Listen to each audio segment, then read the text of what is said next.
Los Alamos, Nouveau-Mexique, juillet 1945, et cette base militaire secrète perdue au cœur du désert américain résonne du bourdonnement frénétique de l'activité scientifique la plus intense et la plus lourde de conséquences de l'histoire humaine, où les plus grands esprits de la physique moderne travaillent jour et nuit dans des laboratoires improvisés pour créer l'arme qui pourrait mettre fin à la guerre mondiale la plus meurtrière que l'humanité ait jamais connue, tout en sachant confusément qu'ils sont peut-être en train de donner naissance à quelque chose qui changera à jamais la nature même de la civilisation et de la guerre. Au centre de cette effervescence scientifique et de cette tension existentielle se dresse la figure complexe de J. Robert Oppenheimer, 41 ans, directeur scientifique du projet Manhattan, un homme dont le génie intellectuel égale seulement la profondeur de ses tourments intérieurs face à l'ampleur morale des implications de son travail, et qui incarne parfaitement cette génération de physiciens qui ont découvert les secrets de l'atome au moment précis où le monde avait le plus besoin de leur découverte pour des fins destructrices. Grand, mince, avec des yeux bleus perçants qui semblent porter le poids de toutes les équations complexes qu'il manipule et de toutes les implications éthiques qu'il refuse d'examiner de trop près. Oppenheimer possède cette aura d'autorité intellectuelle naturelle qui lui permet de coordonner les efforts de centaines de scientifiques tout en maintenant le moral de ses équipes malgré la pression énorme qui pèse sur le projet et les doutes croissants sur la justesse morale de leur entreprise. Diplômé de Harvard et de Cambridge, formé dans les plus prestigieuses universités américaines et européennes, où il a côtoyé les fondateurs de la physique quantique moderne, Oppenheimer apporte au projet Manhattan non seulement ses compétences scientifiques exceptionnelles, mais aussi une culture humaniste remarquable qui inclut une connaissance approfondie de la littérature sanskrite et de la philosophie orientale, créant en lui cette tension permanente entre l'homme de science fasciné par les possibilités de la physique nucléaire et l'intellectuel cultivé conscient des dangers que représente le pouvoir démesuré qu'ils sont en train de libérer. Cette contradiction fondamentale entre sa passion scientifique et ses inquiétudes morales se manifeste quotidiennement dans son comportement au laboratoire, où il alterne entre des moments d'enthousiasme quasi enfantin devant les avancées techniques de ses équipes et des phases de mélancolie profonde, où il semble porter sur ses épaules tout le poids moral d'une entreprise qui pourrait faire de lui soit le sauveur de la civilisation occidentale, soit l'homme qui aura donné à l'humanité les moyens de sa propre destruction. Autour de lui gravitent les plus grands noms de la physique contemporaine. Enrico Fermi, l'Italien exilé dont l'expertise en physique nucléaire n'a d'égal que son flegme apparent face aux enjeux moraux du projet. Édouard Thiele, le Hongrois brillant et ambitieux qui pousse déjà ses collègues à envisager des armes encore plus destructrices. Niels Bohr, le sage danois dont les visites à Los Alamos apportent une perspective philosophique que beaucoup préféreraient ignorer. Et tant d'autres. Génies scientifiques qui ont fui l'Europe en guerre pour se retrouver dans ce laboratoire du désert, où ils recréent artificiellement les conditions qui règnent au cœur des étoiles.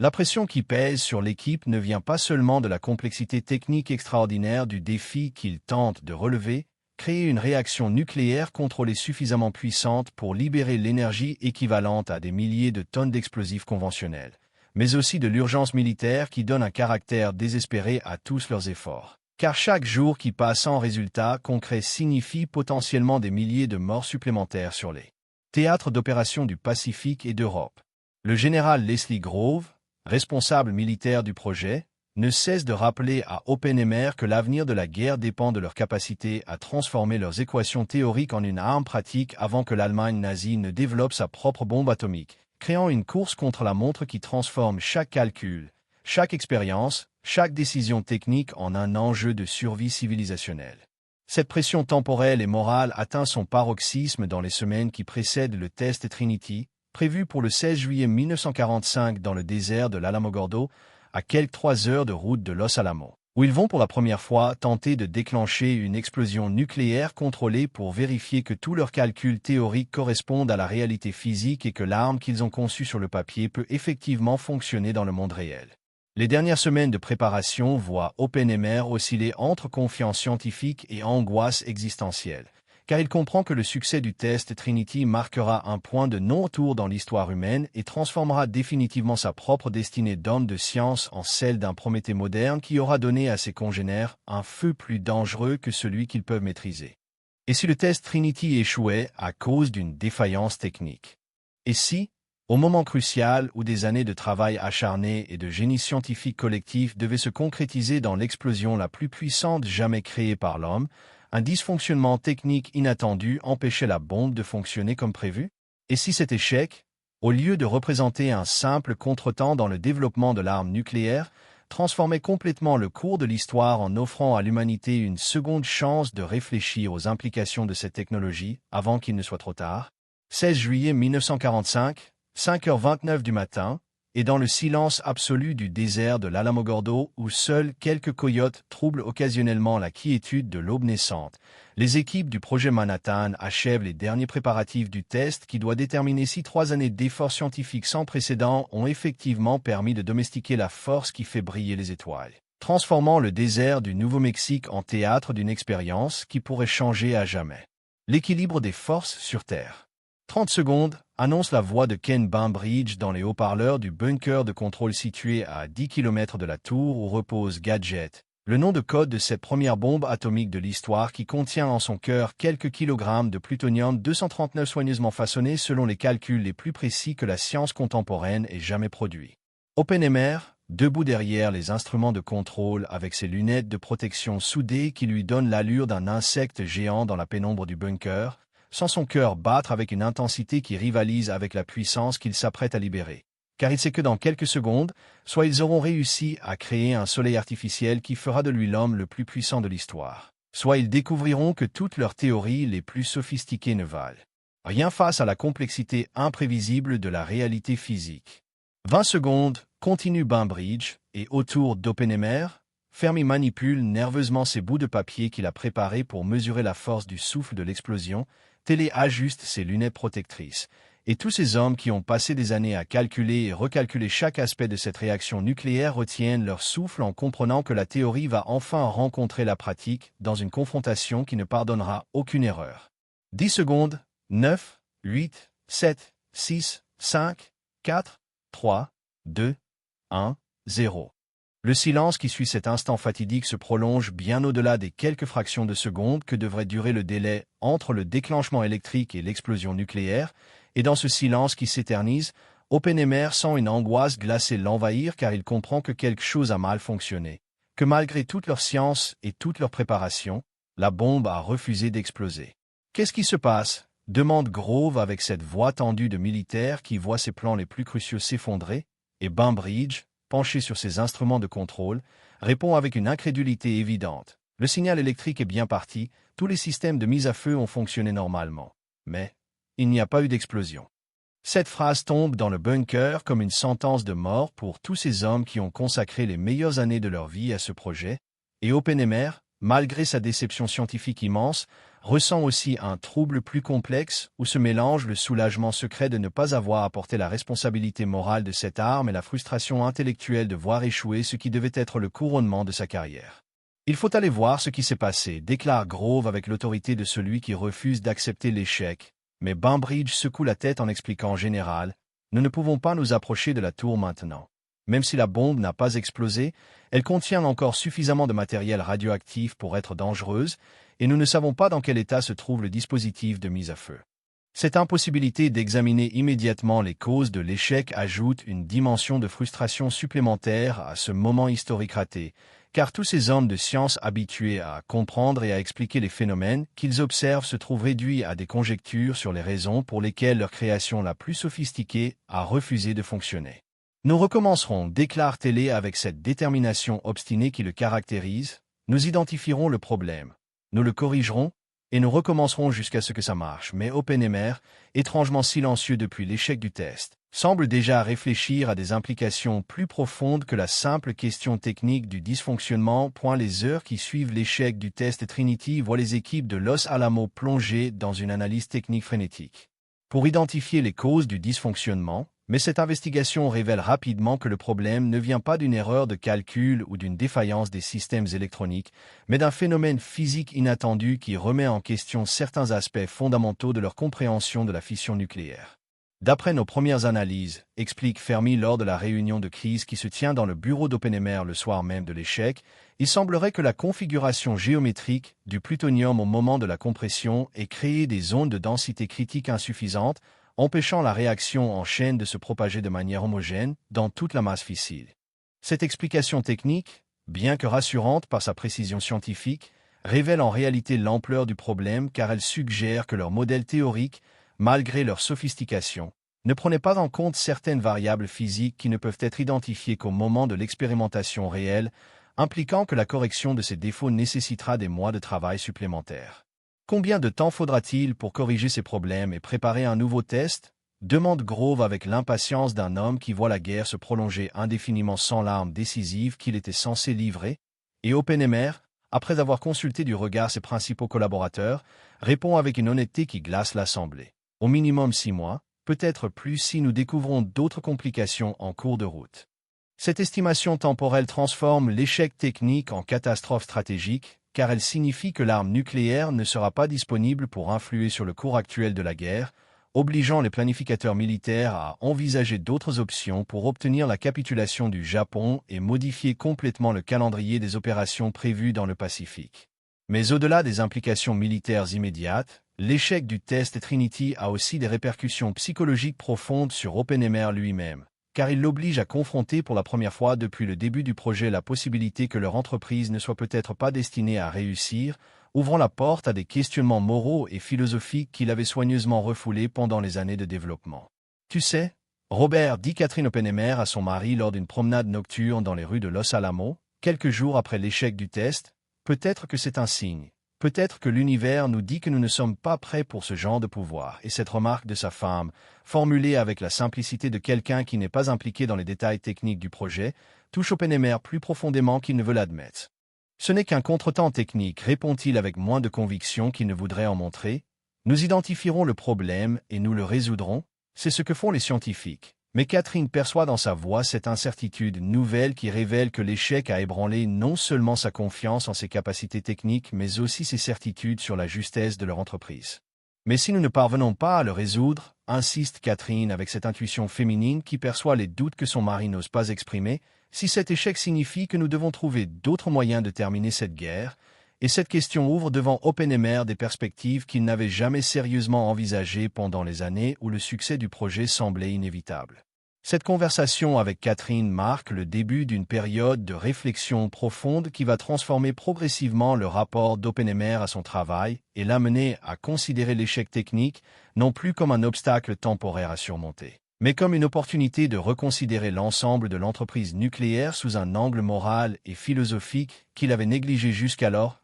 Les semaines qui suivent l'échec du test Trinity voient se développer, au sein du projet Manhattan, deux tendances contradictoires qui révèlent les tensions sous-jacentes qui existaient déjà dans l'équipe scientifique mais que l'urgence du développement avait jusqu'alors masquées. D'un côté, l'acharnement technique mené par Télé et une partie de l'équipe pour résoudre les problèmes identifiés et préparer un nouveau test. De l'autre, une remise en question plus fondamentale menée discrètement par Oppenheimer et quelques physiciens de sensibilité plus philosophique. Nous devons repenser complètement la géométrie de la charge explosive, explique Télé lors d'une réunion technique où il expose ses propositions pour corriger les défauts révélés par l'échec du test. Je propose d'augmenter le nombre de points de détonation et de modifier la forme des lentilles explosives pour obtenir une compression plus uniforme du cœur fissile. Et ces calculs, d'une complexité mathématique impressionnante, témoignent de sa détermination à surmonter les obstacles technique par la pure force de l'intelligence scientifique.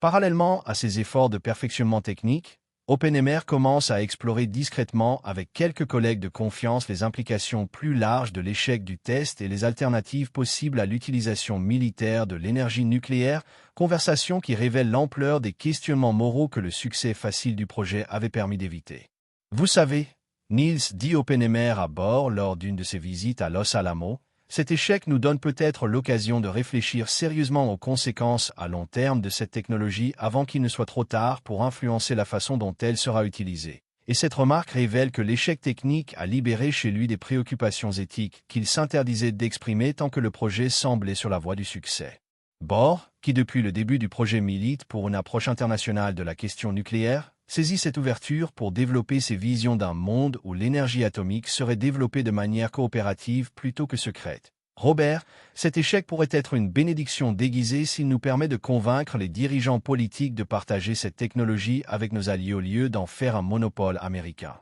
Cette perspective d'une approche collaborative du développement nucléaire, qui semblait utopique tant que les États-Unis étaient sur le point de détenir seuls l'arme absolue, prend soudain une dimension plus réaliste dans le contexte de l'échec technique, car elle offre une alternative constructive à la course aux armements que prépare déjà l'état-major américain. Mais cette réflexion sur les alternatives pacifiques au projet Manhattan se heurte à la pression croissante exercée par l'état-major militaire qui refuse d'accepter l'échec et multiplie les exigences pour accélérer la correction des problèmes techniques identifiés, créant une tension de plus en plus forte entre les impératifs militaires et les questionnements éthiques qui émergent au sein de l'équipe scientifique. Dr Oppenheimer, dit le général Grove lors d'une rencontre particulièrement tendue, je vous rappelle que chaque jour de retard dans la mise au point de cette arme coûte des vies américaines dans le Pacifique et que votre responsabilité est de fournir aux forces armées l'outil dont elles ont besoin pour terminer cette guerre le plus rapidement possible. Et cette pression morale inverse, celle qu'exerce la réflexion éthique en présentant la poursuite du projet comme un devoir patriotique. Incontestable. Cette double pression, technique et morale, place Oppenheimer dans une position de plus en plus inconfortable où il doit simultanément diriger les efforts de correction des défauts de la bombe tout en développant ses propres doutes sur l'opportunité de mener ce projet à son terme, créant en lui une tension psychologique qui va progressivement modifier sa vision de son rôle de directeur scientifique. Je commence à me demander si nous ne devrions pas profiter de cet échec pour prendre du recul et réfléchir aux implications à long terme de ce que nous sommes en train de créer, confie-t-il à Catherine lors d'une de leurs conversations nocturnes, peut-être que l'univers nous offre une chance de faire les choses différemment. L'automne 1945 voit se cristalliser au sein du projet Manhattan une division fondamentale entre deux visions de l'avenir nucléaire qui reflètent des conceptions radicalement différentes du rôle de la science dans la société et de la responsabilité des scientifiques face aux applications militaires de leurs découvertes. Division qui transforme progressivement la dynamique interne du projet et influence les décisions stratégiques des dirigeants politiques américains. D'un côté, Edward Teller et ses partisans continuent à pousser pour le perfectionnement rapide de l'arme nucléaire, non seulement pour résoudre les problèmes techniques révélés par l'échec du test Trinity, mais aussi pour développer des armes encore plus puissantes qui garantiraient la supériorité militaire américaine pour les décennies à venir, transformant l'échec temporaire en catalyseur d'une ambition nucléaire encore plus vaste. Cet échec nous montre que nous ne pouvons pas nous contenter d'une seule approche technique, explique Teller lors d'une présentation devant l'état-major où il développe ses projets de bombes à hydrogène. Nous devons développer multiples armes nucléaires de différents types pour nous assurer que nous conserverons notre avantage stratégique, quoi qu'il arrive. Et sa vision d'un arsenal nucléaire diversifié séduit les planificateurs militaires qui voient dans cette approche une garantie de sécurité nationale. De l'autre côté, Oppenheimer commence à articuler une vision alternative qui fait de l'échec du test Trinity un argument pour repenser complètement l'approche américaine du développement nucléaire en faveur d'une démarche plus ouverte et collaborative qui permettrait de contrôler le développement de cette technologie au lieu de lancer une course aux armements incontrôlables. Messieurs, dit Oppenheimer lors d'une réunion avec des représentants du département d'État, cet échec nous offre une opportunité unique de proposer à nos alliés et même à nos futurs adversaires un traité de contrôle international du développement nucléaire avant que cette technologie ne se répande de manière incontrôlée, et cette proposition révèle l'ampleur de l'évolution de sa pensée stratégique. Cette vision d'un contrôle international de la technologie nucléaire, inspiré par les idées de Niels Bohr et renforcé par la réflexion que lui a imposé l'échec technique, commence à trouver des échos favorables dans certains cercles politiques de Washington qui s'inquiètent déjà des implications à long terme d'un monopole nucléaire américain dans un monde d'après-guerre qui verra l'émergence de nouvelles puissances. Dr Oppenheimer a peut-être raison, confie le secrétaire d'État à ses conseillers, si nous parvenons à établir un système de contrôle international maintenant. Pendant que nous sommes encore les seuls à posséder cette technologie, même de manière imparfaite, nous pourrions éviter une course aux armements qui transformerait le monde en poudrière nucléaire. Et cette réceptivité politique donne une crédibilité nouvelle aux propositions d'Oppenheimer. Parallèlement à ces discussions stratégiques, l'équipe de Los Alamos continue ses efforts techniques pour résoudre les problèmes identifiés lors du test Trinity, mais avec une urgence diminuée qui reflète l'évolution du contexte géopolitique. Car la capitulation du Japon en septembre 1945 après les bombardements conventionnels de Tokyo et l'entrée en guerre de l'Union soviétique a rendu moins pressante la nécessité de disposer rapidement d'une arme nucléaire opérationnelle. Ironiquement, observe Fermi lors d'une conversation avec Oppenheimer, L'échec de notre test nous aura peut-être évité d'avoir à prendre la terrible décision d'utiliser cette arme contre des populations civiles. Et cette remarque révèle que l'échec technique a eu des conséquences morales positives inattendues qui facilitent la réflexion éthique sur l'ensemble du projet. Cette évolution du contexte permet à OpenMR de développer plus librement sa vision d'un développement nucléaire contrôlé et coopératif, en s'appuyant sur l'autorité morale que lui donne paradoxalement l'échec du test Trinity, car il peut désormais parler de cette technologie, non pas comme le créateur de l'arme la plus destructrice de l'histoire, mais comme le scientifique qui a su reconnaître les dangers de cette technologie avant qu'il ne soit trop tard pour la contrôler. L'hiver 1945 à 1946 marque une transformation fondamentale du projet Manhattan qui évolue progressivement d'un programme de développement d'armes nucléaires vers un projet de recherche sur les applications pacifiques de l'énergie atomique, transformation qui reflète à la fois l'influence croissante de la vision d'OpenMR et l'évolution du contexte géopolitique international après la fin de la guerre mondiale. Nous proposons de réorienter nos recherches vers le développement de réacteurs nucléaires civils, explique OpenMR lors d'une présentation devant la commission sénatoriale chargée de l'énergie atomique, en utilisant l'expertise que nous avons développée à Los Alamos pour créer des centrales électriques qui pourraient révolutionner la production énergétique mondiale. Et cette proposition révèle l'ampleur de la reconversion conceptuelle qu'il envisage pour le projet. Cette réorientation vers les applications civiles de l'énergie nucléaire bénéficie du soutien de nombreux scientifiques du projet qui voient dans cette nouvelle direction une façon de donner un sens constructif aux années d'efforts qu'ils ont consacrées au développement de la technologie nucléaire, tout en évitant les implications morales troublantes de la création d'armes de destruction massive. Enfin, nous pouvons utiliser nos découvertes pour améliorer la condition humaine au lieu de la détruire, dit Catherine OpenMR à son mari en apprenant la nouvelle orientation du projet, et cette satisfaction personnelle reflète le soulagement plus général de la communauté scientifique de Los Alamos qui peut désormais travailler sans le poids moral de la création d'armes meurtrières. Le processus de transformation ne se fait pas sans résistance, car Edward Teller et ses partisans continuent à militer pour le développement d'un arsenal nucléaire qui garantirait la supériorité militaire américaine dans le monde d'après-guerre, créant une tension permanente entre la vision pacifique d'OpenMR et l'approche militariste de Teller qui reflète les débats plus larges de la société américaine sur le rôle des États-Unis dans le nouvel ordre mondial.